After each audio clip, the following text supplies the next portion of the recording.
I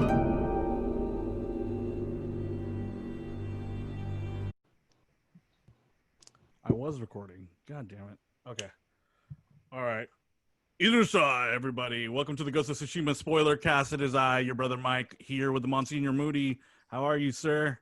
Hello. We just recorded a long ass Gamescom thing, but we're here for you and for each other. Konnichiwa. Like a bunch of clan members. Samurai clan. And yes.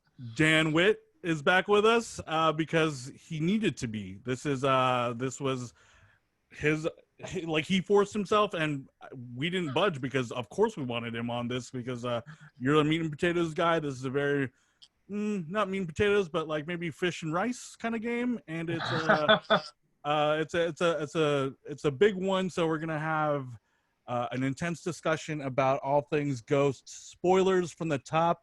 And if you think I'm fucking with you, I'm not, because right off the bat, I want to know what ending you guys chose. Yes. Moody, you just finished it, so let's go with you first, because this is fresh in your mind. What ending did you choose? Right here. Did you choose to kill your uncle, give him a noble death, or did you walk away because you don't kill family? Oh, wow. So you got the bad ending, technically. I got the Arctic Mission Storm Shadow suit when I beat the game. Yeah. Oh, Very that's happy cool. about that. So how'd that ending work out for you? You just kill him and then I killed him, and then I cried for about the next 15 minutes in real life. does it end just right there, or no? Okay. No, the game doesn't end. You go to your house, and there's memorabilia. Is that Yeah. the same? Yeah, as that's the what we red? got too. So we have the same thing. I mean, pretty much. Yeah, it's just really sad, the choices he had to make, and Why did you kill your uncle? because it's a samurai. After watching 29 samurai movies before playing this game, it's what would have happened in one of those. Okay. It's a Kurosawa. There's a reason for everything, and I think just letting him go requires like DLC and a sequel. We had to put some closure to. Yeah. It was an honorable death. Okay. And the thing I've learned about Japanese culture, and especially during feudal Japan, is you die with honor if you are a samurai, and that was the only way his uncle could have gone out. Well, this makes me feel like a dick for why I chose mine, but yeah, you guys are fucking assholes because you want that cute red little uniform. Dan, what did you spare? Is that what I'm hearing? Did you spare your uncle? Screwed up. Everyone knows, or anyone here knows, that I platinumed the game within the first week. Yes. So I speed ran the shit out of it. And because of that, it was probably like 4:30 in the morning after playing probably about 12 hours straight at that point. Oh, and I was barely cogent when I was playing it, which I regret, because the choice came on the screen and I wanted to end him. I wanted to kill him because, as Travis says, that's what should have been done. That's what he wanted. Because if you think about it, if you let him live, he would have been shamed. That would have been a dick thing to do, because the Shogun probably would have come through and killed him anyway. He would have been removed of all of his lands, all of his power, and it would have not been the merciful thing to do. But my brain wasn't working right. And even though they have you confirm your choice, I still screwed up. And I was like, yeah, that sounds good. And I chose the wrong one. And it was beautiful. It was nice. It's like, I can't kill family and all these kinds of things. But at the end of the day, that was the greatest injustice that you could do to your uncle, was not kill him. No. a greater showing of love, which he did truly love his uncle to the end, would have been to end his life and give him the honorable death. And because it brings me to another point about the whole game, it's all about sacrifice. It's all about the things that Jin has lost to be able to protect Tsushima.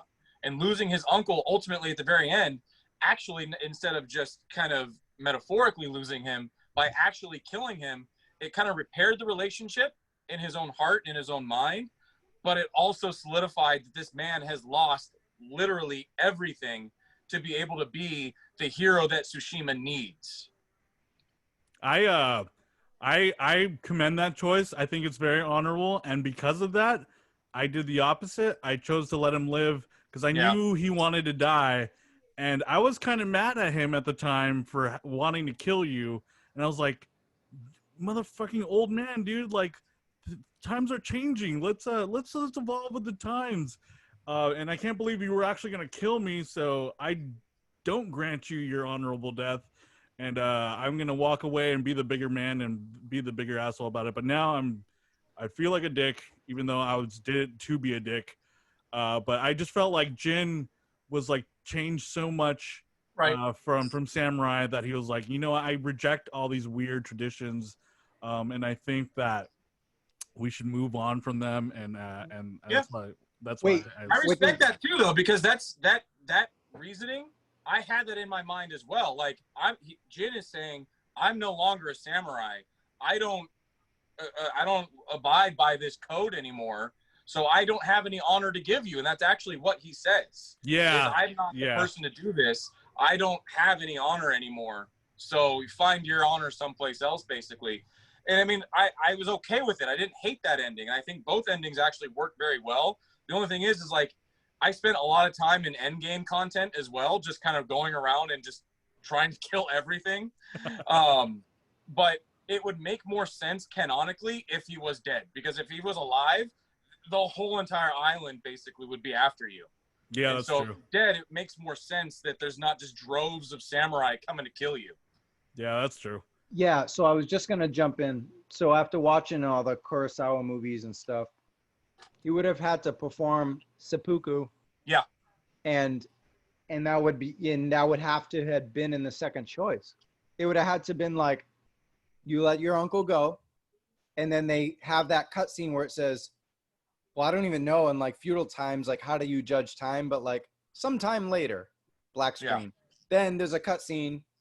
You're in the, the castle or whatever, and you're in front of the shogun, and you got that sword, and you're ready to whoop, right in the belly with your uncle crying his eyes out, like, no, I wish he took. You want to end a 100-hour game where this guy did everything to save this island just to only take his life away and have his uncle live for the next 5 or 10 years or whatever, even if it's 2 more months, miserable as fuck. Like, it didn't make any sense for me. Yeah. The first choice was the only choice. And that's why I'm waiting for New Game Plus to do it all over again and do it the right way. But we don't have New Game Plus yet. Why?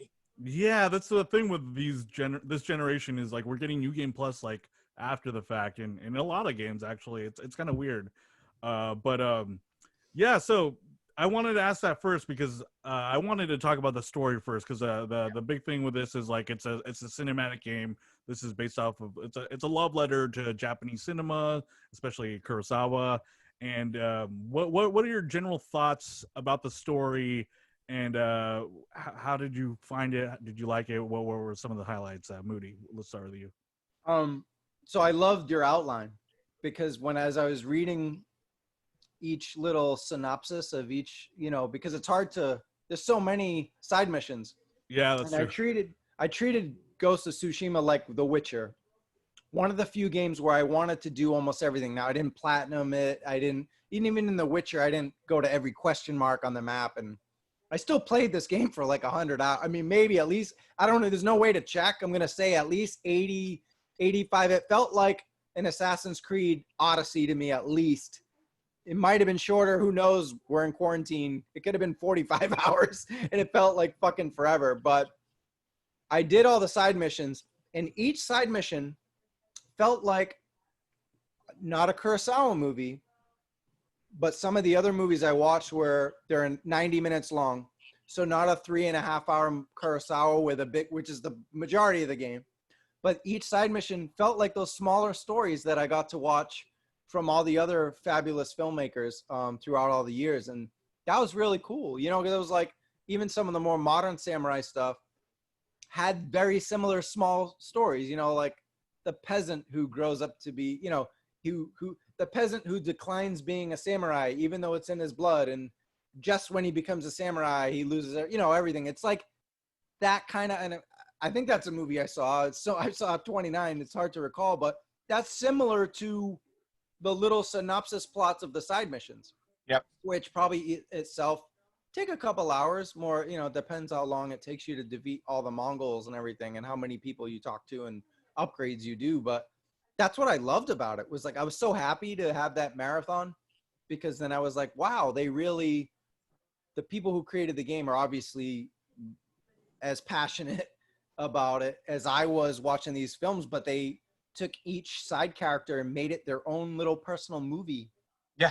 We always complain about, we just did on the last podcast, but like grinding and stuff like that. And a lot of the side missions didn't feel that way. I didn't really fetch stuff for, there wasn't a lot of fetch quests. It was like, there was some of that, but barely. They all had a redeeming moral samurai story there. It was very rich, and I've not gotten that from an open world game in a long time. I mean, even the later Assassin's Creeds, which are amazing. I love Origins and Odyssey, and they had some of that. This had that almost every single time. I think out of the 5 key characters, or 6 or whatever, I loved almost all the stories almost equally, and a couple are better than others, but they were all very rich. You do more or less the same things. They're very gamey. You know what I mean? Like, you're going to go and kind of, like you mentioned, what was it? Far Cry Samurai? Yeah. You are doing all that. It's Assassin's Creed and Far Cry. But the story and the characters and the little nuances and the interactions and stuff all felt like a small part of Japanese cinema. And I love that. Mm-hmm. Yeah, man. I agree with a lot of that. Dan, what about you? Well, first and foremost, before we get too far ahead, I just want to wish Dee Assassina a very happy birthday. Oh, yeah. She's not with us tonight. It almost feels like she should be, because I'm only here doing this because of her preview that she wrote of the game. Oh, that convinced me to buy it, because I was afraid it was going to be a Sekiro clone, or it was going to be like Neo, and I would be super inaccessible for someone like me that just isn't great. Thank God for that. So I just want to wish Dee a happy birthday, and thank her again for being the instrument to me getting this game. And I agree with everything you said, Travis, that the presentation of the story was absolutely phenomenal. I never felt that there was a pacing issue with the game, and I felt that those side missions were almost like episodes of a TV show. Okay, so like you're going through, and then the main quest is the final film, but then it's like they had all these episodes would be on Disney Plus as like your hour-long episode of The Mandalorian, and then the movie would be the main storyline. And that's kind of how I approached it, and I tried to RP it as best as possible to be like, okay, what would Jin do? What would be Jin's priority right now? Okay. So that's how I would take it. And so it all made perfect sense. I didn't go from a sense of like, well, I want to get better with my bow, so I'm going to do all the bow tails. No, I took it as more as like, okay, that seems like a priority in the mission description, so Jin's going to do that. And so it worked for me very well. I had all those side quests because I wasn't sure if there was going to be like a Mass Effect element that if you didn't complete all their side quests, they would die, something of that nature in the final mission. So I wanted to make sure everybody was done before I did the final mission, and I was able to do it all in a timely manner that made sense. Yeah. I mean, you said it perfectly. Like, that's exactly, you took the words right out of my mouth. I love the episodic nature of it. Someone compared it to the Lone Ranger, which I want to say, like, come on, man. Like, where do you think the Westerns got it from? It's all these samurai movies. But it is kind of like a Samurai Jack, almost like an episodic, really beautifully told story. And they got dark, too. On the Last of Us spoiler thing, I was talking about how, like, I was glad I was done with The Last of Us 2. I loved it, but I was glad I was done with it and on to Ghosts, because Ghosts seems beautiful and a lot more chill. And then Dee, who you mentioned, she was like, "Oh, honey, that's gonna get crazy." She literally said, "You have some shit to look for ahead of you," and she was right. There's some moments where, maybe not full on crime, but like definitely like, breathtakingly just dark things happening. We're talking like finding out Masako's story, like even from the get-go, Masako's story is very like very much so a bummer, like, because her family's murdered. But like even finding out about her sister and stuff, like that gets really dark. Norio's tale Norio's Yeah. tail, finding his brother at the end, and he's like all chopped up, and Yeah. like the whole time he thought his brother was so noble. He was like an aspirational figure for Norio, and then to find out that he was the one that was orchestrating all the ambushes on the temples and stuff, because he was like he wanted to live to see Norio again, like, so you can't be totally mad at him. It was one of those things that's just like, oh, this is just tragic. This isn't even just like, it's not like Walking Dead dark where it's like, okay, everything's dark. It's more like, it's like poetically like Shakespearean tragedy almost, where you know, like both outcomes that you could have chosen are just both dark and so sad. I will say, I think my personal favorite, and I want to hear yours too, is I think my personal favorite, as far as the things that were happening, were, it was small, but the story beats in Yuna's like three episode arc, especially when you find about the slavers, and then you have to go in and kill the slavers without the Mongols knowing. That was like when I first started to be like, oh, this fucking game is gonna go places, because of like what the like, and then you have Taki dying after all that. You know, it's just some of like the most poignant, yet like it's such a great contrast to the beauty of the actual world of Tsushima, to have such dark, sad stories and tragic stories. What about what are some of your favorites, Dan? What about you? Well, I enjoyed Sensei Ishikawa because I was like, as soon as I heard his voice, I'm like, it's the Dharma Initiative guy. I'm lost. I know. Oh yeah. And I really enjoyed his story because I mean, actually, I was wanting Tomoye to kind of take over for him. I was wanting something to happen to Ishikawa. And of course, you know, you find out that, you know, as you go along, as you peel back the layers of the onion, you find out that not everything is as it seems, that things are kind of a shade of gray. And, you know, they definitely leave that open for maybe DLC, maybe a sequel. But I actually got the most enjoyment out of Ishikawa's story because it humanized him quite a bit. It made him, it made kind of Jin see that, okay, there are cracks in this code of honor. I think he was very, very, very intricate to Jin's story. With Sensei Ishikawa. When they go on the mission and they're all riding into, I don't know what it is, but they're all on the horses and they go on that long ride and they're bantering back and forth. And he at first is totally dismayed by this woman. He's this close, right, to just strangling her. But the more they bantered, he'd be like, fuck, you're right. He's like, you know what I mean? He's like, he'd say something wise and then she would say something wise, but then something wise that had some meaning with it and some correctness. And it's like, oh man, what do I, you know, it's like that balancing between the code and like what's right for the mission. So he had that inner struggle, which is wonderful in a video game to have that many layers. And this is a side character who has all these layers going on. Just in like one line, you could peel it back. It was very, very thoughtful writing in this game all the way around. Yeah, I mean, his story in general is like kind of the most Rashomon, like in the fact that like all throughout the way you're hearing his side of the story and then how he treated Tomoe, and then at the end you hear from her point of view, because you think that she's like she just sold herself to the Mongols, she's doing everything she can, she has like no heart, no honor, but then when she tells you, oh no, like they were coercing me the whole time, and then recounts specifically all the events from her point of view, and then you're like, oh wait, like you know, it just shows it's a beautiful story about perception, and like there's two sides of the story and yin and yang and stuff. So yeah, that's really that Ishikawa's story is great. Moody, what about you? What was kind of your highlight story for the characters? That's a tough one. I think we just kind of discussed this stuff already. It's okay if it's the same thing. They all resonated with me equally. I know it's a total cop-out answer, but I think when you play it, some moments stick out. But now that we're reflecting on it, it all comes together at the end.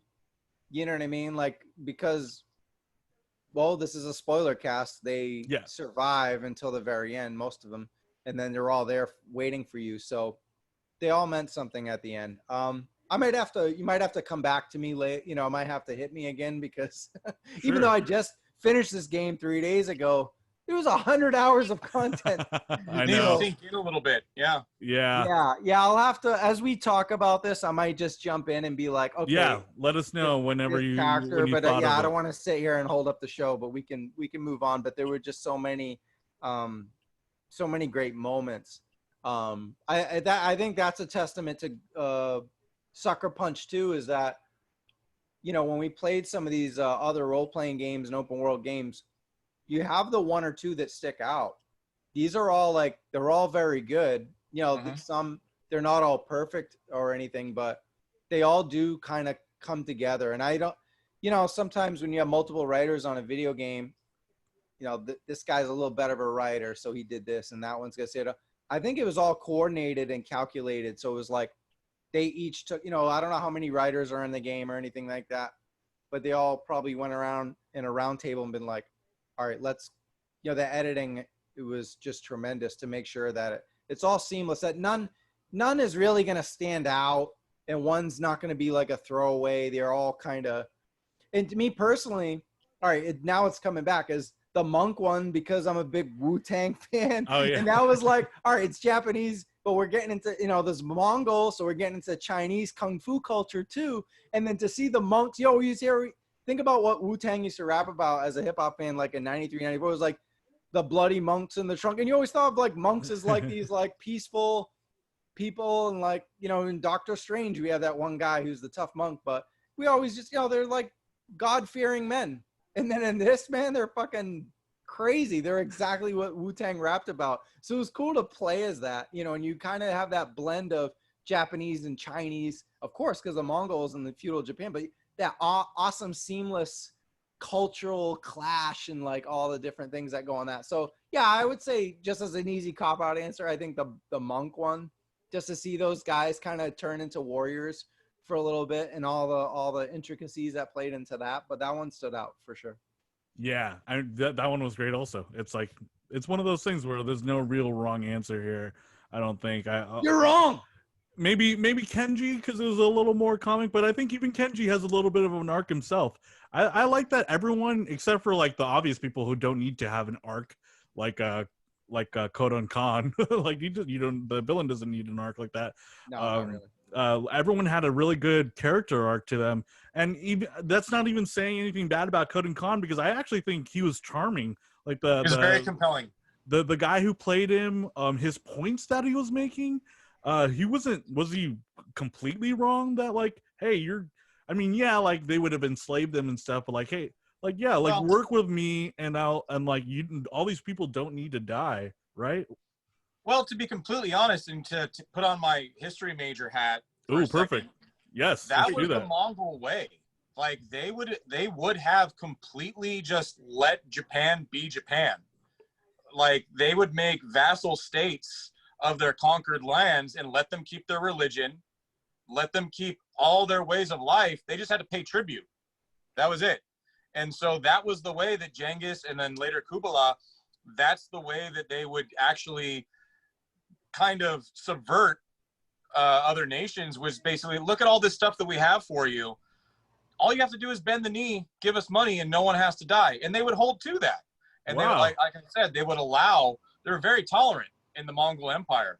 They would allow everybody to keep their way of life as long as they just were taxed. Well, that makes sense in a lot of the side missions then, because of all the people who walked that line that we saw. Even like some of the characters you thought were just dumb, meaningless, defenseless peasants that are just doing it to make a quick buck. But now that you put it in that perspective, there's more drive there why some of the Japanese would allow this to happen. But granted, if you did not bend the knee, terrible things happen to you. Off with your head. And there's actually a really great show on Netflix called Marco Polo that like leads up to the moment of they would have been invading Japan for the most part. So it's very interesting, and it gives you some insight into the way the Mongols were. And so I definitely watched that, both seasons, before I played the game, and it was good. Cool. I did not know that, and that kind of makes sense to why his character was like almost in a way just like charismatic and Yeah, not that's the way a they operated. not a barbarian at all. So they're basically like an Asian mob. Basically, Yeah. they're like, yeah, we'll let you go and just give us some of that protection fees or whatever. Genghis Khan was known for befriending his enemies. That was something that he actually would be closer with his enemies, so to speak, the conquered people, than his own people back on the steppes. And that's one of the things that led to Kublai's downfall, was because he was seen as more of a Chinese emperor than a Mongol emperor. He moved the capital into more of a Chinese territory. His children were raised and educated by Chinese philosophers. And so that gives you a little bit more insight into what they may have done with Japan. I think Dan just cemented an invite for every period piece video game that we ever do. Yeah. History is my thing. Dan, awesome. Is it Genghis or Genghis? I've always heard Genghis. It is Genghis. Oh wow! So everyone's been saying it wrong this whole time. Yeah. Everyone's been saying Genghis Khan, right? Am I? That's one of those. Mostly, yeah. Yeah, Mostly. That's probably a Mandela effect thing where everyone's just wrong, and then just like WWE, the Great Sasuke. It's Great Sasuke. Oh man. Is there what as far as the main storyline, where are you guys' heads at? Is it one of those things where I remember a lot of criticisms were that Jin was too vanilla. Do you agree with that?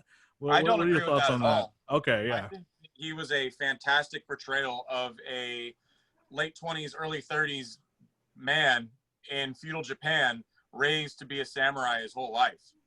They're extremely practical. They're extremely focused, and you're not going to expect them to go off the handle. You're just not. They're going to be very composed. You watch any sort of old school samurai movie, and that's the way they were. And so for someone to think that he was vanilla, he was vanilla, but it was accurate. Yeah. And here's one point that I will get to, is that I was kind of disappointed that there were so few dismemberments in the game. Yeah. I was expecting there to be limbs flying everywhere. And I was a little bit kind of disappointed at first, but then I found out the why. Why is that? That first beheading is when you unlock the ghost stance. Oh. And it was such a huge story point, because that's when Jin finally broke. Oh yeah, when Taki dies, right? And then he walks that guy out and just cuts his head off in front of everyone and activates the ghost stance. And it was a huge payoff. It was a gigantic payoff. The first time you cut somebody's head off, it's a story moment. And it was like, okay, Jin is going to go off right now. And he does. The ghost stance is one of the coolest things in the game. Yeah. I want to talk. Let's talk about some favorite moments, because personally, I really loved, like, there's a lot of moments like that in the game. One of them for me was, even though I should have seen it coming, but I guess like at the time I was just so immersed, but the Straw Hats not showing up to rescue Lord Shimura, I was like, okay, what's going on here? I thought they just didn't want to show up, maybe, or they would come in. Like, my thing was like, okay, maybe the twist is the Straw Hats will show up at the last second and save the day. But going through that crevice and then seeing Ryuzo there, and then knowing that Ryuzo wants to kill you because there's a price out for your head, and then Jin not wanting to let that happen. And then the fact that that scene takes place in like a beautiful pond with the paper lanterns on it. Oh man. Oh, let's talk about the cinematography of this game. Like, yeah, it's so great. On. It's so great. Like I did the Kurosawa modes for every, like the Mystic Tale where you had to duel everyone in random places. I did the Kurosawa mode there. Exactly what I did. Yep. And then I did like Moody, I saw on Facebook that you posted that you did it, the Lord Shimura, the first rescue Lord Shimura act in Kurosawa mode. I did it first in color, and then I went back. I literally had to save to go back to redo it, the whole thing again, because I just wanted to experience both ways. And like there's benefits in both ways, but the color, for the most part, I went in color because the colors for everything were beautiful. And Just look behind us, Mike. Yeah, If the audience exactly. at home, look behind us. That is exactly how the game looks. Yeah. Actually, but times 10 when you get Mhm. all the waving rosebuds and everything. It's amazing. Yeah. Yeah, Very those glossy. are in-game screenshots. Mhm. Mhm. No, the Photo game mode. is gorgeous. I think Kurosawa mode is tremendous. I would have been nice kind of to just press a button. Like the Yeah. Halo Yeah, for the remaster. Master You Chief got the, Collection. yeah, Yeah. yeah, yeah. I know it's asking a lot because then it requires a whole year of more work, but having to hit the pause button kind of for every moment. And it sucked because sometimes I was like, oh, here's a cutscene. I want to see it in Kurosawa mode. Can't. It's just Yeah. pausing. It won't Mhm. let me. So that's a super beyond picky thing.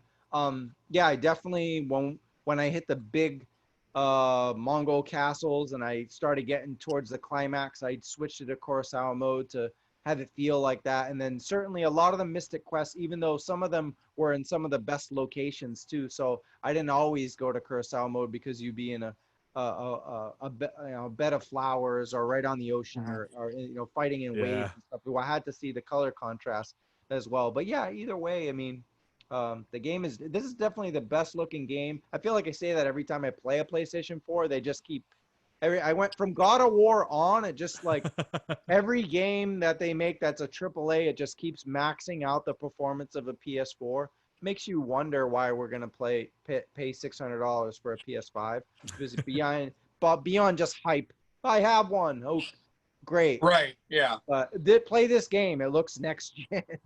And then speaking of PS5, like they did something amazing with however they loaded the game technically, because fast traveling was instantaneous almost. Even Yeah. deaths were instantaneous. The only loading screens you really hit are when you load into the game. And then I feel Right. like everything after that is just like an instantaneous fast travel. It's really They crazy. actually had to slow down the loading screens. They actually had to go into the game with an update and slow down the loading screen so you could actually read the hints. Because that was some feedback that they got, that we can't read the hints because the load screen is like that. And so they had to slow down the loading time so people could read the hints. Mm-hmm. Yeah. Incredible. I mean, Dan, what was your thoughts on the cinematography? Did you use that photo mode a lot? Well, to be honest, I didn't at all my first playthrough. I didn't at all touch photo mode. I didn't even do Kurosawa mode because, like other people, I just felt shortchanged by not getting all the colors. It was so beautiful. I play with it here and there, but then I just felt like, no, I'm shortchanging myself. I was going to save it for New Game Plus. I was going to go through in Kurosawa mode completely and full on Japanese, no subtitles. Because again, I want story. And so I just kept it in English the whole time.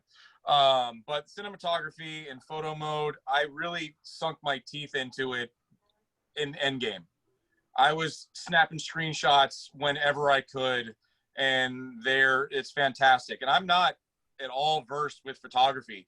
I have an iPhone, and I'm still a shit photographer.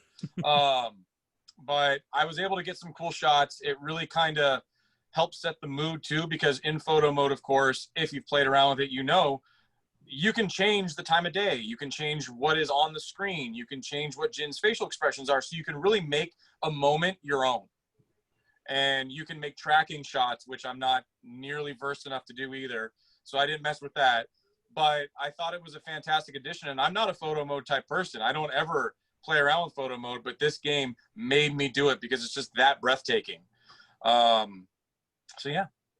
Yeah, even in photo mode, they even have like aperture stops, like f-stops, which is like, okay, only photographers know what the fuck this is. Like, I had no idea what it was. I went to film school, but that was like 10 years ago, so it's like I don't know what's going on. I forgot what the f-stops were and stuff, but I love that they have it for like people that do photography and stuff.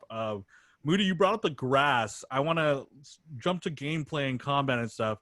One of the cool things about the grass, besides how beautiful it was to ride through it and just like the rolling hills of the tall white grass, one of the funnest things for me was whenever you caught a group of bandits or Mongols in the grass, and I would just go into Velociraptor mode from the Lost World. So I would go into stealth and then like throw a chime, assassinate someone, and then just run away and then watch everyone like just looking around, trying to find you, and then you're just like zooming around like a little velociraptor in the tall grass, and then you're just picking dudes out one by one.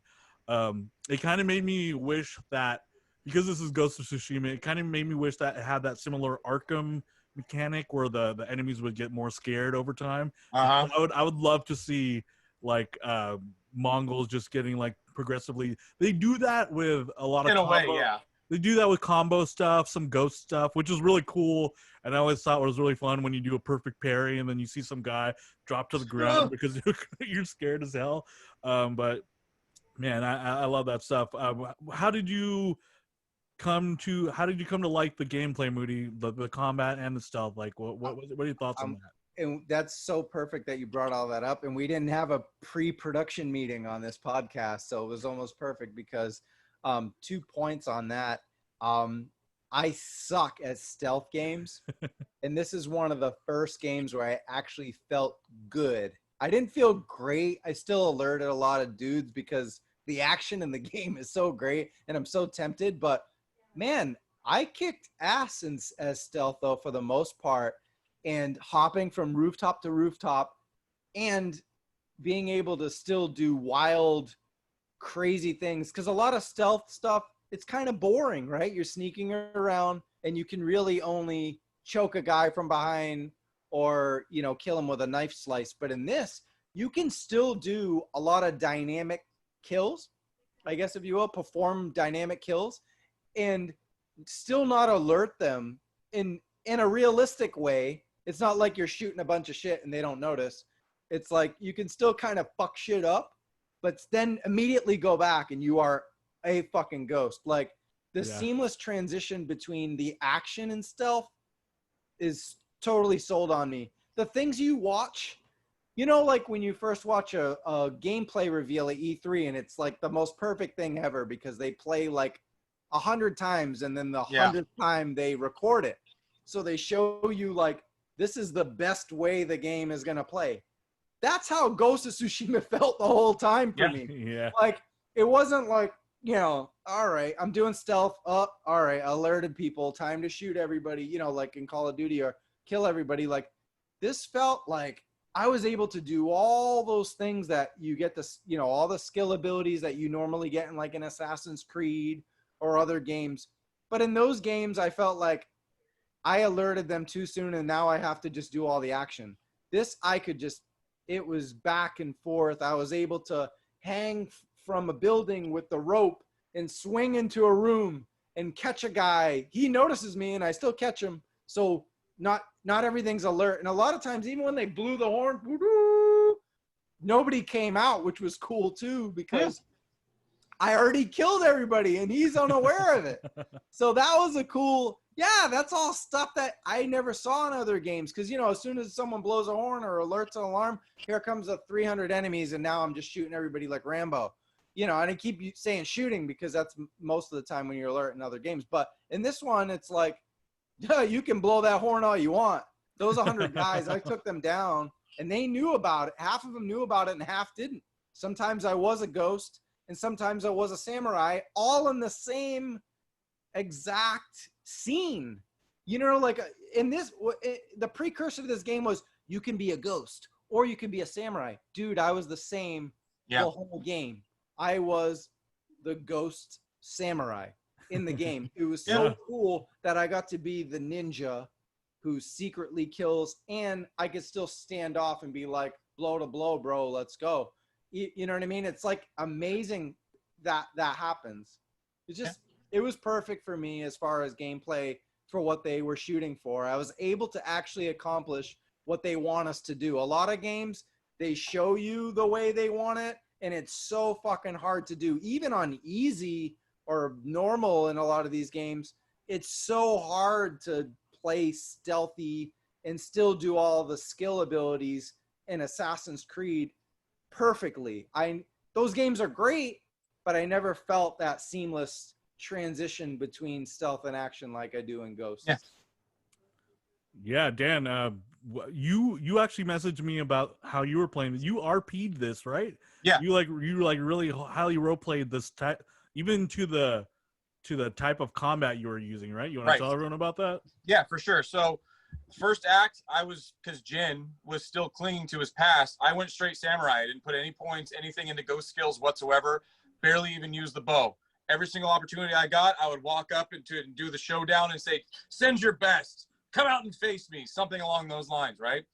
Every single time. And then so as Jin would progress along and then you would find more elements out, then I started accruing more points in the ghost section as well. And then by Act 3, when all hope is lost, I was full ghost by that point. And I think that the actual gameplay itself and how the enemies evolved made me do that. Because on the first island, you're dealing with the bare bones. You're dealing with kind of the rejects. You're dealing with people that, aren't that difficult. And you get used to the gameplay very easily and very quickly. But then by the second island, Act 2, you're dealing with the Straw Hat Ronin. So you have to adopt your tactics a little bit. You're dealing with more armored and more seasoned and more capable foes on the Mongol side.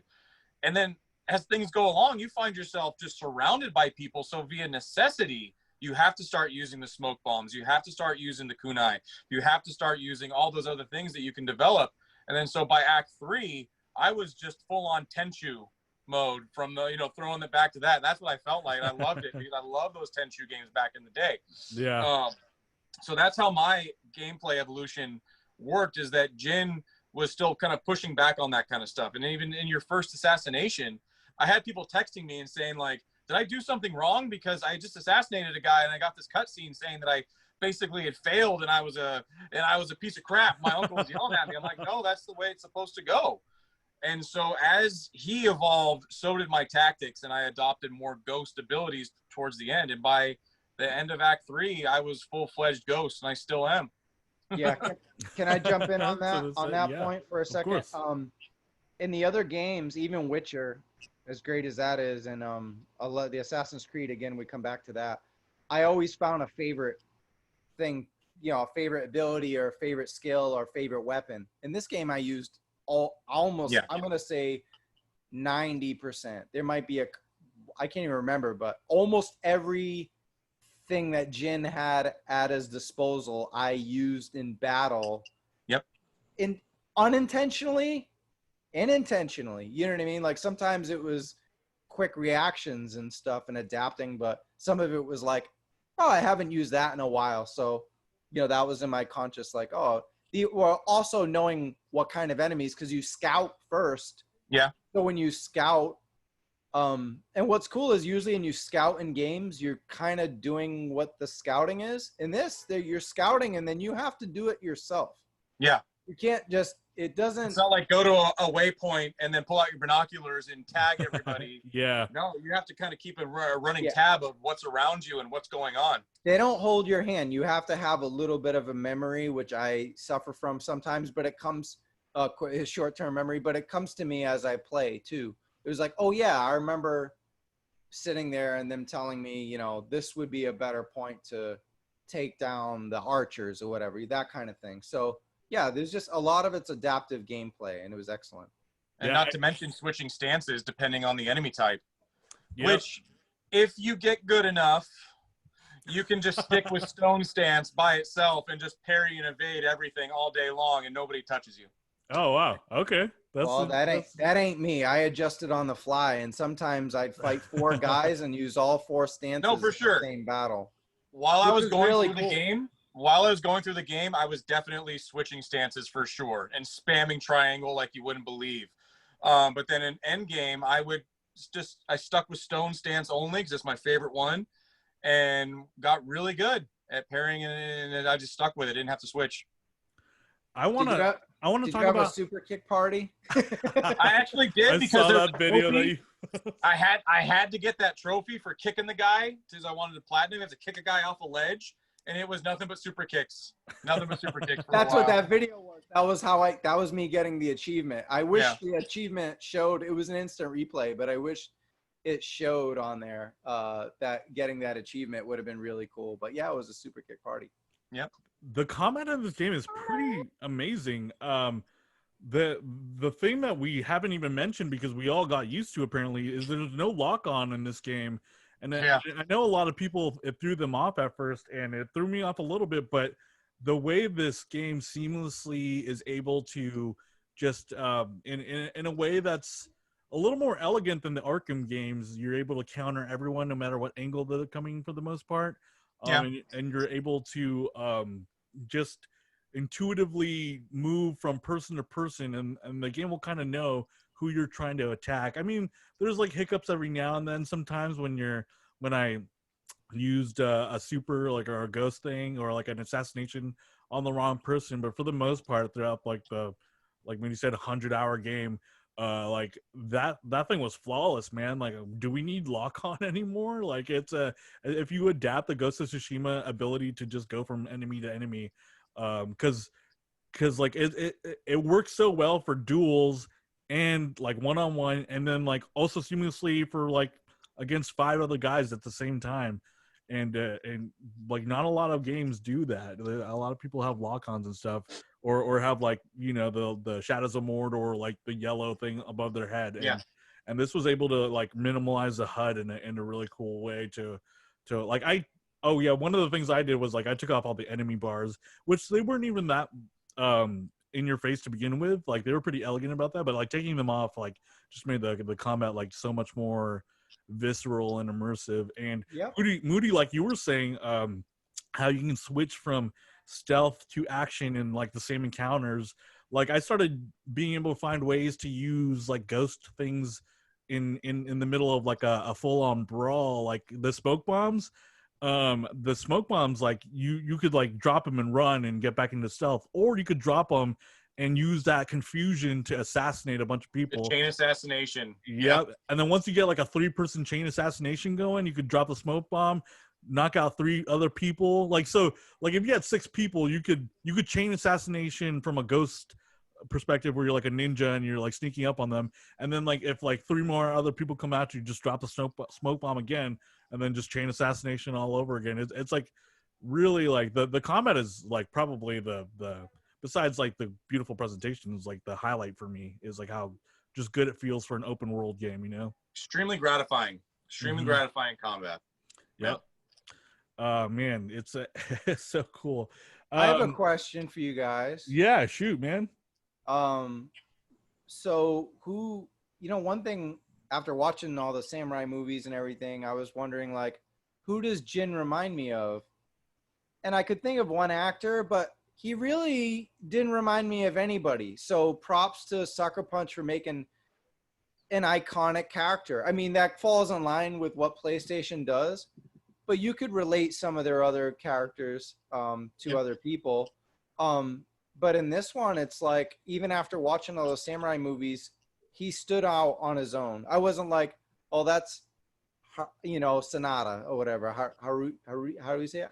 Haruyuki Sonata. He's pretty much in every 47 Ronin, Twilight Samurai, the Wolverine. He is the Silver Samurai. You know, he's in everything. And he's the only one I was like, if he's 20 years old, like one of his early movies, I could see him playing Jin.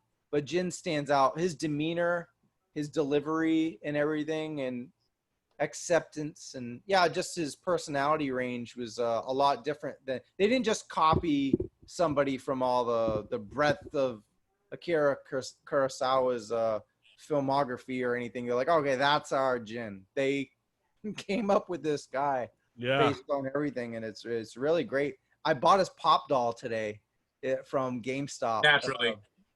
Yeah, it was like I had a $10 rewards thing, so I paid like $2 for it. It's like the blood splatter one, so oh, nice. Can't wait to show that one off. I was like, this game is worthy of having a pop doll. Yeah, it's that great. You know, I don't even have a Kratos one, and I love God of War, but yeah, this is, you know, and I love samurai stuff anyway. But yeah, Jin Sakai was a great character, and he didn't have to show it. Like Dan said, it's Japanese culture and it's a samurai. He doesn't have to be this big boisterous personality and chuck jokes, and he didn't have to do a whole lot to be special. Yeah.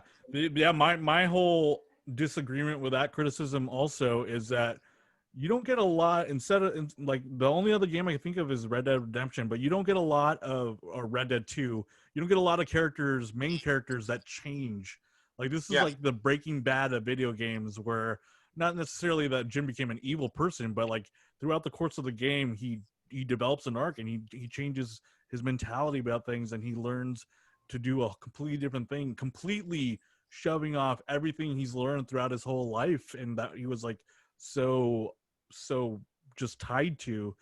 He just threw it off and became a completely different person, and is a different person from at the end of the game than at the beginning. Not just because he has all these new skill tree things and all this new fancy armor, but because he like adapted and like justifiably they did things where they showed how he didn't want everyone to die at when they were trying to go after in the second act, in the end of the second act, and they justified him like just embracing the ghost finally, and then like you said, Dan, him chopping off the head and finally getting the ghost dance. That was an amazing moment in the thing, and that ghost dance is awesome too. So yeah, I also disagree with the vanilla thing about Jin, because he changes. Well, yeah, because if you look, I mean, just funny thing, because Ghost Dog gets thrown in there, and it's called the Way of the Samurai. But this was Jin's Way of the Samurai, which by the end of it, when you saw what he accomplished, or he might not have accomplished,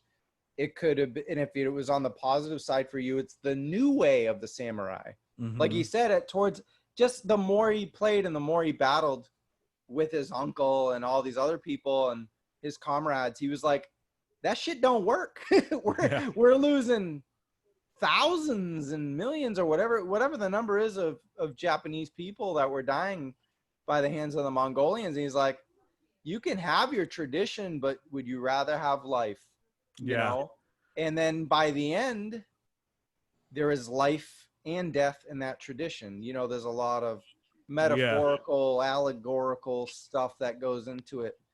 That's a whole new podcast, of course. But, you know, there's a lot of meanings behind what it means to be a samurai. And I think that's what they brought in this game. It wasn't a samurai game. You know how many samurai games we've gotten just in the last 3 years? So it's like, this was the new way of the samurai, or the new samurai. It was like without having mechanical, you know, without being sci-fan or anything like that. Without bringing fantastic, like a fantasy element. Yeah, like 47 Ronin. There wasn't like giant beasts and stuff like that. So yeah, it was cool to. But there will be. What's up? There will be.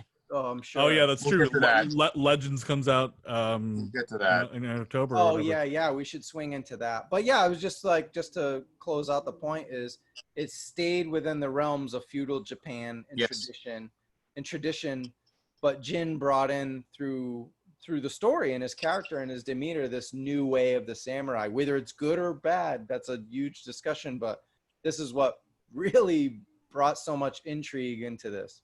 It's certainly effective. I also like the story. Yeah, exactly, Dan. It's effective, but I like how they bring up at the end when you're riding with your uncle to basically the last battle of the game. Yeah. I love that the fact that like Jin skirted all the tradition, he became the ghost, and then he did what, you know, no other samurai who didn't want to break code did. But his uncle brings up the point that they find out that there's a group of people that are gonna invade Mongolia, or like go and burn their homes, and then how Jin had nothing to do with that. He didn't know what was happening. He didn't know about that. And then his uncle brings up the point, like, yeah, like this is what happens when you do what you did, is like you cause rebellion, and now people are questioning anything. Can you even control that? That's why samurai had code, was to uphold this tradition and stuff. So it, like, the game ends with you being like, okay, I did what I needed to do. The good guys won, but also like there was a price, there was consequence to it. Hence the Breaking Bad point. Yeah, you're Breaking Bad. Like it's his way, good or right or wrong, but it was almost the only way in this instance, without being completely taken over. The Mythic Quests too were actually an interesting kind of talk to what you were speaking about, Travis, where like there wasn't really too much of a fantasy element, but I did appreciate. What were your thoughts on the Mythic Quests? I want to hear your favorite ones, but I did appreciate how they told this grandiose tale that sounded like it was supernatural, and then you kind of learn a move that's it's fantastic, and like it scares enemies and it incites fear, but it's a grounded move. But like Yeah. the way you move the move, the way you do the move, it seems like otherworldly and it seems crazy, but it is a physical feat you could do. What were your favorite Mythic Quests? Did you guys have a move that you like to use from that? Well, the Heavenly Strike has to be the top of the pops for me. I just like the way it looks, and it was a fun mission. My least favorite was the Flaming Sword. Yes. Because I admit it, that's the only thing I had to consult a guide for, because I just was dying on the side of this mountain. I'm like, this is ridiculous. This is BS. And then I never even used it. I mean, and for that to be like, quote unquote, the last mythical quest in the game, it kind of left me a little bit like wanting. Yeah. But I think the Heavenly Strike was very cool. And I think Kateori's armor was also very cool. But I mean, I'll be honest, as soon as I got the Sakai family armor and I got that maxed out, that was my samurai armor. And as soon as I got the ghost armor and that maxed out, that was all I used. So I didn't really find much utility, to be completely honest, in a lot of that other armor quests. So as far as the legendary quests that I actually utilize the most would obviously be Heavenly Strike for sure. Yeah, I mean that's a fun one to pull out mid-battle and then scare the shit out of someone and have them drop to the ground. What about you, Travis? Did you have a particular quest you liked? Dan, are you not an Azrael fan? Come on, man. There's some Batman action with that flame sword, bro. Brought Yeah, I down know. Not for me. some GH. That kind of jumped the shark for me. Oh yeah, that was God Hates Geeks right there with the flaming sword of the Crusades. But the Mongols do it first in the game, so Yeah. so that kind of made it more realistic. Yeah. But it wasn't. I agree with you. Shouldn't have been the end game, because it's not that powerful actually. Like they're I'm burning, and then like if you turn around, they're just not burning anymore. So Doesn't last very long either. now, yeah, on the powerful, super powerful enemies, it startles them and it can cause catastrophe for them. But if you're not adamant about using the ability on just one guy the whole time, it's kind of wasteful in a way. I used it because it looked cool, but yeah, it wasn't so instrumental. I love just the cosmetics in the game. Yeah. Just being able to design Jin, it kept the game from being boring.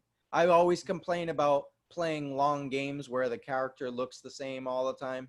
I like to, I love to customize characters. Like I always complain in the Arkham games that you have to play the whole game as Batman, and then when it's over, you get to play as the classic Batman or the, Right. why can't, that's why I love Spider-Man is like, yeah. Yeah. a few hours in, I'm already in the black suit. I'm already in the electric, it's all these different crazy, the Fantastic Four suit and stuff. So in this game, it filled in all that, the cosmetic value, and you don't have to buy it. It's not on DLC and all that stuff. I mean, some of the DLC that came with it was a cosmetic, that came with the deluxe edition, a special edition. But for the most part in the game, it was all worth going through the Mythic Tales and giving yourself a new look. I love mixing and matching all the different headbands and face masks and horns and mustache things and all that. Oh yeah, that was cool. Yeah, it was cool. But yeah, by the end, I perfectly had the ghost armor, I believe, maxed out, or either way, he had it in all the cutscenes at the end. And I feel like I had the perfect look for each moment and switch them off. And so, yeah, it worked out for me. It was cool to finish the game, finish Kotal Khan. Sounds Kotal like Khan. Mortal Kombat character. That is the Mortal Kombat character. Yeah, God wins. I did Kurosawa mode with the ghost armor, and it was like, wow, this is like the perfect end for a movie for me. And yeah, it was awesome. Yeah, once I got the ghost armor, I never went back because it's like this is that was my origin story for this armor, so I'm gonna use this armor. But sometimes I would rock it with the mask or without the mask, depending if I wanted to be, if I was like gonna talk to people and I want to be more presentable. Because I kept the mask on for the conversations that you'd have because I wanted that emerging. The Sakai armor is definitely dope too. Sakai armor's a tank. Yeah, I love the cool blue color I had of the Sakai armor too. That was a really cool look I had towards the end of the game. I actually had to switch back to Ghost armor for the last mission because I was in love with that one for a bit. Yeah. Yeah. As far as the Mythic Quests go, I really like the Yarkai's Vengeance one because I like the ability to just duel someone, like the straight up boss battle duel. And it was cool to just like if I was between missions or something to find the next samurai that I could have a duel with and flip it to Kurosawa mode and just have this knockdown drag out like just fight just duel like a samurai duel just one on one a long form battle so that was fun. And then that dance of wrath that you get from the Yarkai's Vengeance one, that was a cool little thing too. I think I use that a lot, probably second to Heavenly Strike because it's like it's a good way to escape or just like get one enemy down real quick, especially if it was one of those bigger ones with you had Mongols with guns by the end. The black powder shotgun. Yeah, so Heavenly Strike would be good, or the Dance of Wrath would be good for those guys, and then you could take out another guy next to him too. And then if you had like Ghost Armor equipped, you could like scare the shit out of someone else and just stab him on the ground. Yeah, so that was cool too. Let's get into some nitpicks because it sounds like we're some fanboys now. We haven't really. It sounds like we're being paid by Sucker Punch. I assure you that I think that this game is that good. I'll take that check. Oh yeah, Venmo me, sir. Thank you guys. Yeah. What are some of your nitpicks, Dan? You've been really high about this game. But surely it wasn't the masterpiece, right? Well, I mean, it could be, but it had some flaws. The nitpicks to me are a little trivial because they're always answered. Like the first nitpick for me that I come across was like, why isn't there dismemberment? You should be cutting limbs off left and right. And then it was answered by a big story beat where that's why, because this is a big moment. I can't really, to be completely honest, I can't really think of too many nitpicks other than the fact that it didn't seem like the world changed too much. I would have liked to have seen the world change a little bit after you had cleared an area. Yes, people do come back to villages, people do come back to farmsteads and they're working, but you can't really interact with them too much. Whereas I compare the game to The Witcher quite a bit because you can see they're kind of analogs for each other. Whereas in The Witcher, the entire township is alive. Everyone's doing something, and this felt extremely dead. Mm-hmm. And I mean, yes, a giant war had just swept across, so it felt very sparse. There are no children. Have you noticed that? There is no children in the game, period. And I know there's a lot of games that don't have kids, probably because they don't want to have people going around killing them. Yeah. But that was a nitpick for me. I was like, I want to see how the world reacts more to Jin. And also, I would have liked to have seen more of a morality scale in the game. So if you're utilizing ghost skills more, people in general will start to fear you. People in general might actually be very, very reticent to be around you. But if you're using samurai and you're going the honorable route more, because Sucker Punch, they have a history of this with the Infamous games, that there's a definite morality scale.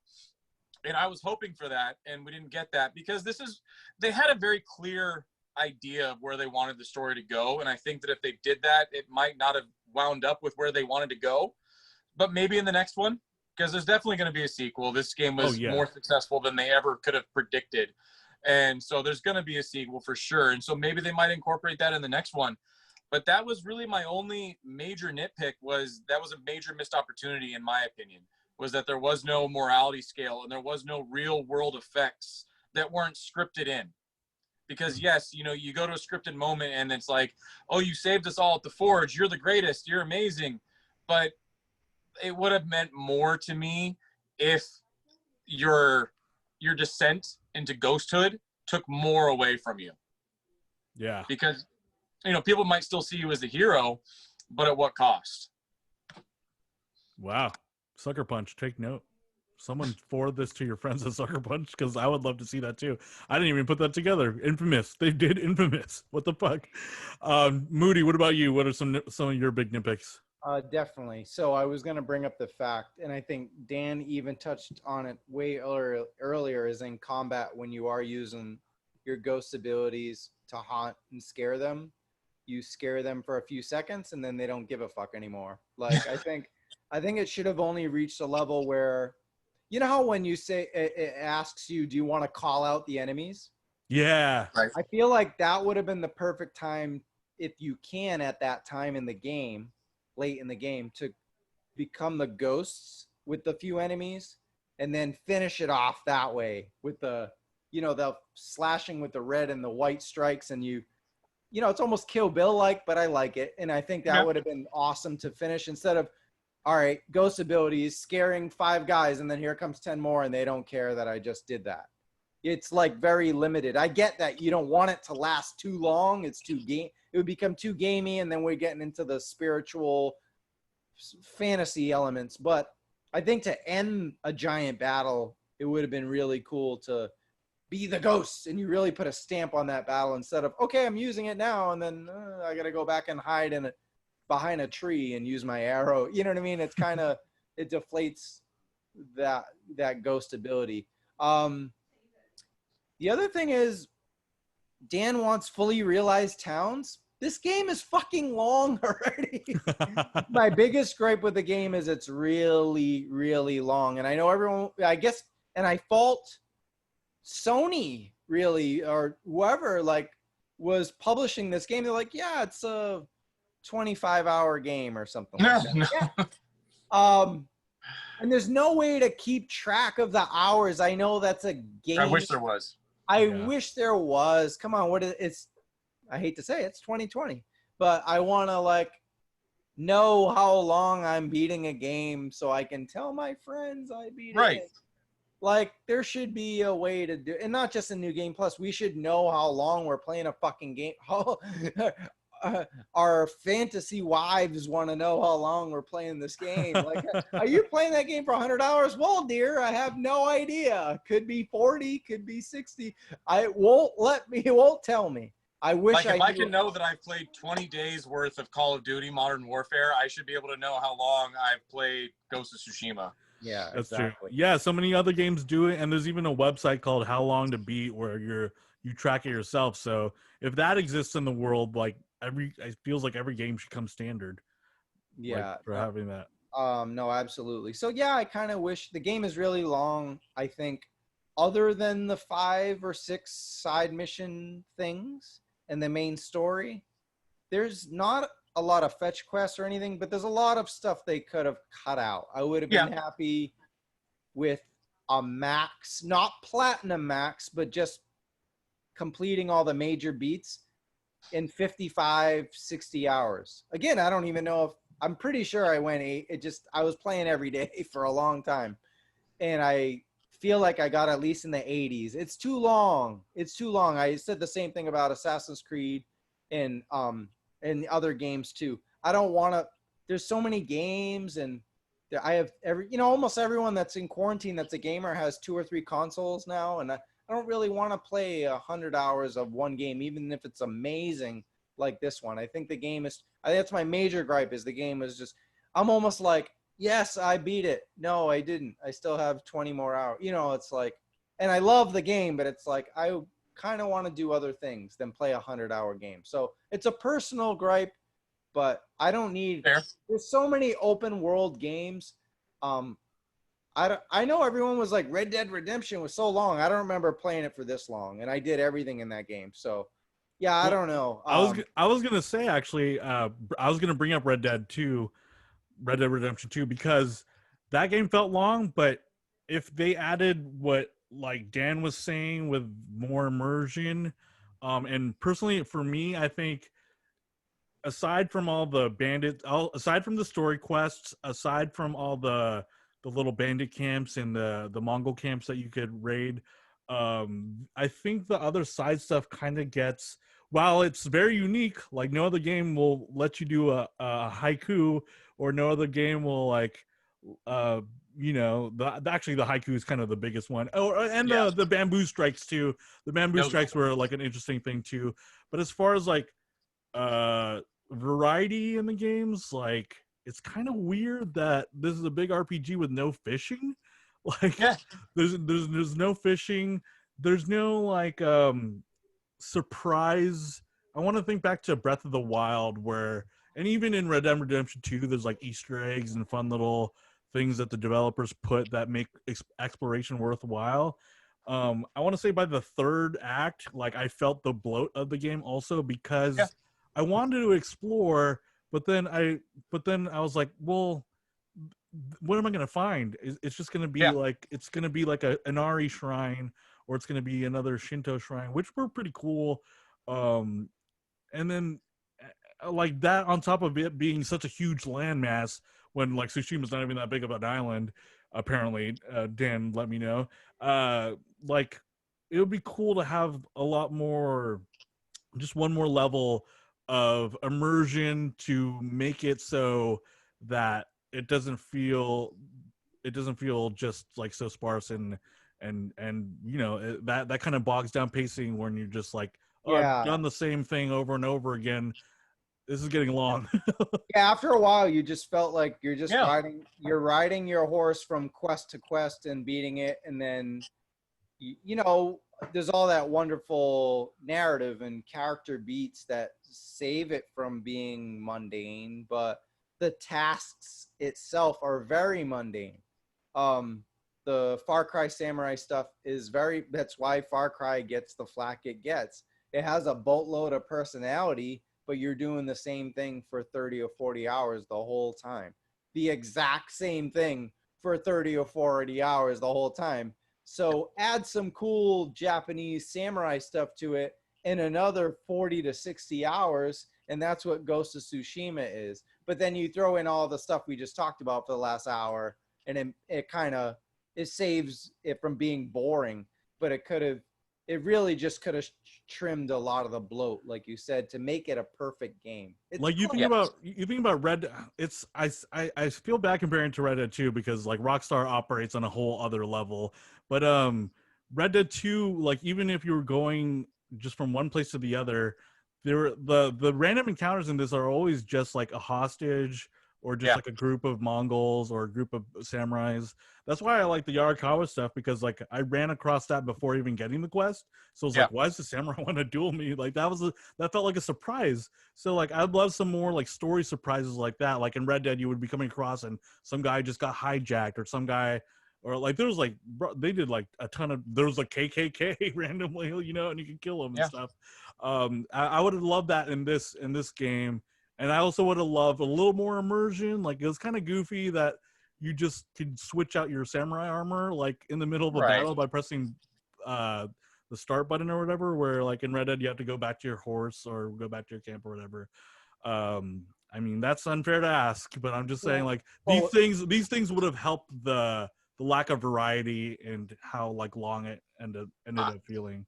I still did that immersion though. I wouldn't change my outfit unless I went back to a town. That's fair. That's that's cool. And I wouldn't change my bow unless I went back to the horse. I just had the horse was, the bow was on the horse. Yeah. Yeah. But yeah, I mean, you bring up a fantastic point about Red Dead, because Red Dead is a thing. It's a whole other beast, Yeah. It's a longer game, but it doesn't feel as long because everything is different. Mm-hmm. Every single thing you do for the most part is a completely different type of encounter. Whereas Ghost of Tsushima, again, as Travis has said and as Mikey said as well, you're basically doing the same thing. It might be colored a little bit different. It might be different types of enemies and different type of environment, but ostensibly you're doing the exact same thing. However, it's not necessarily a bad thing, because you can always say an average story told well is always going to be better than a great story told poorly. And I think that's where we've loved Ghost of Tsushima so much, because it is what it is. It's very straightforward, but it's done very, very, very well. Yeah. Also, to carry on the positive sentiment, this is a base game for Ghost of Tsushima. Exactly. Think about Red Dead 1, Assassin's Creed 1, Arkham Asylum, all these brand new IP. What's up?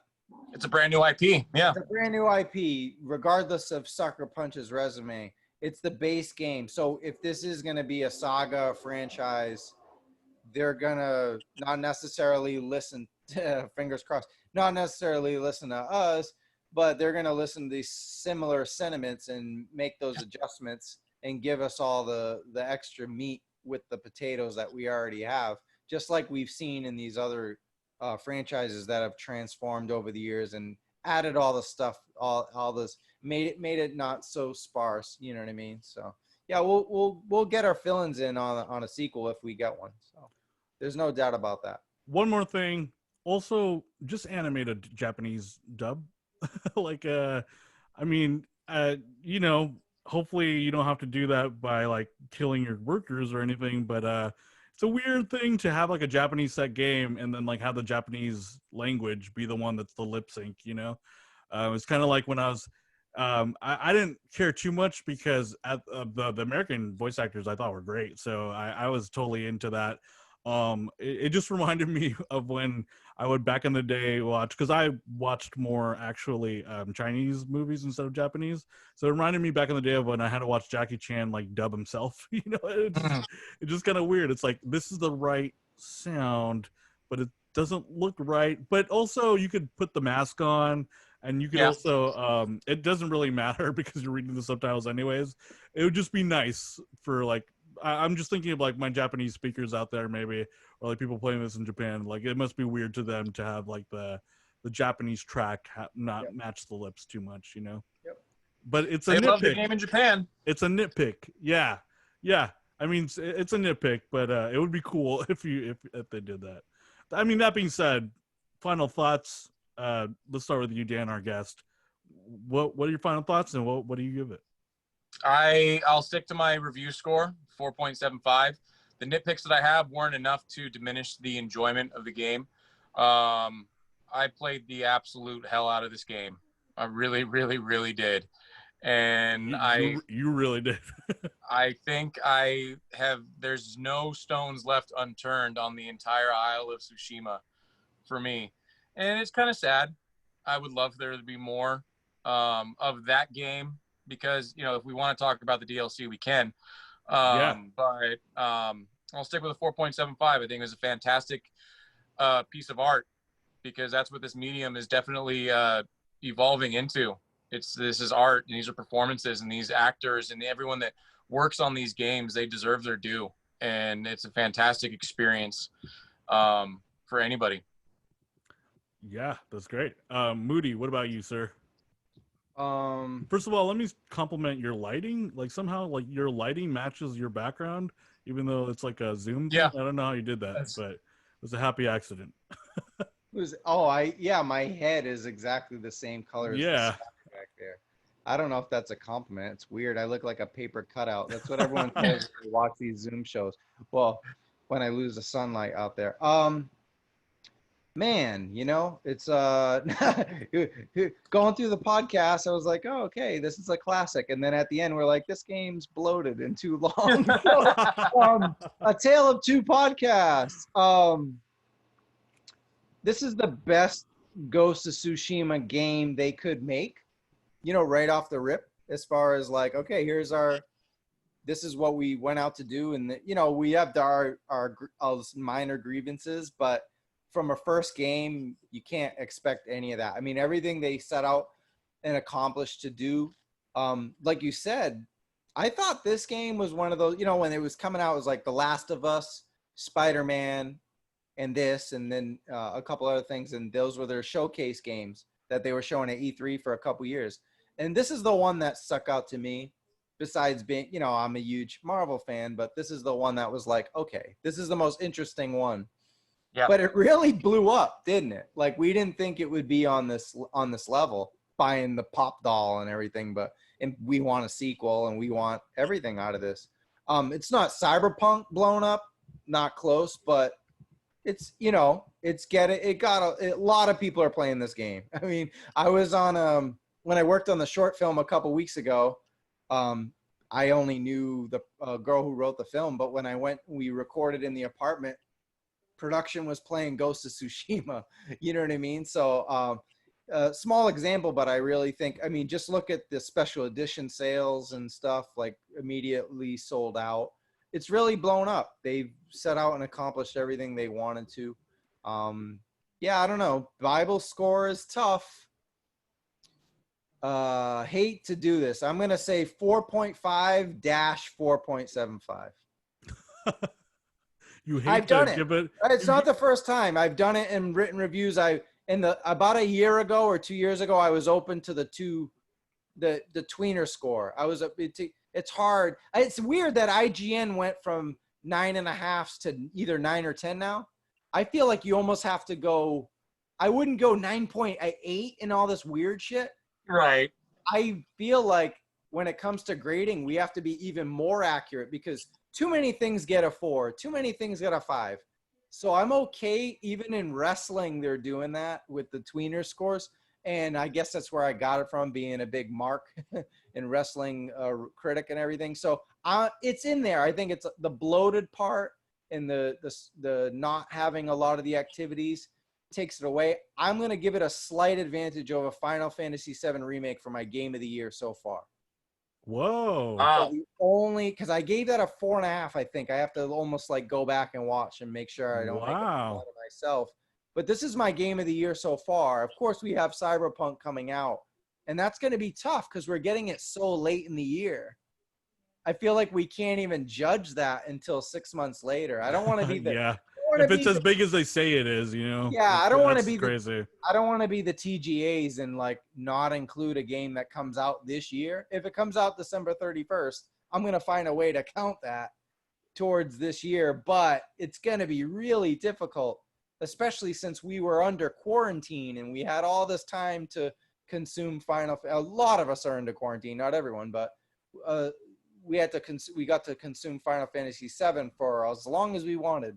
And this, God knows, some of us for a whole month, we were just waking up and playing the game until we went to bed. So Cyberpunk might come out on the holidays and a lot of us might go back to work. And it's going to be hard to play that. It's definitely going to be 100 hours. There's no doubt about that because people are saying the game demo is already like massive. Yeah. So, yeah, man, it's going to be – I know I'm sorry we're talking about like Game of the Year podcast, but this is my Game of the Year. So I'm trying to think about like – oh, wow. I'm saying so far, how can it be topped when Cyberpunk, I'm not going to have enough time to know. I don't think. We'll see, right? I mean, I guess. So, yeah, great game. Great. Okay. For me, I will say, I just got to say, what a fucking finale for Sony this year has been. We started off with, like, even I don't play it because it's too hard, but Neo 2 like was received really well by those fans. So if you're into that, then Neo 2 did really well. But then we got Final Fantasy VII Remake, then we got The Last of Us 2, then we got Ghost of Tsushima, and it's just like hit after hit after hit. Unfortunately, I would have to say personally, I love Battletoads. Say it. Battletoads. Game of the year. Come on. I'm having fun with Battletoads, actually. I'd have to say personally, like, it's not up there for me. Like, it just didn't hit me as much as Last of Us and Final Fantasy VII Remake, as far as like the highs of those games. But Exactly. as far as like just a beautiful put together whole piece of a game, it was amazing. So while I'm not going to rate it as high as those games, I still think it's an amazing work of art. The story was great. The side stories were great. I wasn't expecting it to be, so that was really cool. I think the combat did a lot of good stuff. But then again, there's all the nitpicks that we said really made me think, Dan, you might have ruined it for me with the whole morality thing, because now I'm thinking about how much better that could have been. And it's like, it makes me think that this game is one of those where it's like not in an offensive way a jack of all trades but a master of none. I would say that the combat and the story are like a little bit higher, but as a whole, like, it's just overall great. But like that slope of overall great, it makes it so there's no like big peaks that are like just stand out, that being said, I had a great time playing this. I can't wait to play Legends if you guys are down. When that comes out, I want to come back to that and see how that comes, because that just came out of nowhere. That's going to be a 4-player co-op horde mode that's all in the supernatural. And it's going to be free for anyone who has Ghost of Tsushima, so that's going to be really cool. I'm going to give this a 4.5 straight up. Just That's fair. mhm. But That's why I chose both your scores, because I agree with both of you. yeah, I I mean, agree with both of you. I could totally, what you just said, I could say that, and what Dan said, either one. I'm in the middle, man. You know what I mean? Hey, Like, 4.5 is nothing to sneeze at. no, it's a 9 out of 10. it's an and A still. It's an A. It's an A. Yeah. Yeah, it's a A plus. It's not an A plus, but it's still an A grade Yeah. in school technically. So yeah, that's Ghost of Tsushima. It's a long game, so we had a long podcast, and we also had a lot to talk about. So thanks, Dan, again for coming My on pleasure. this.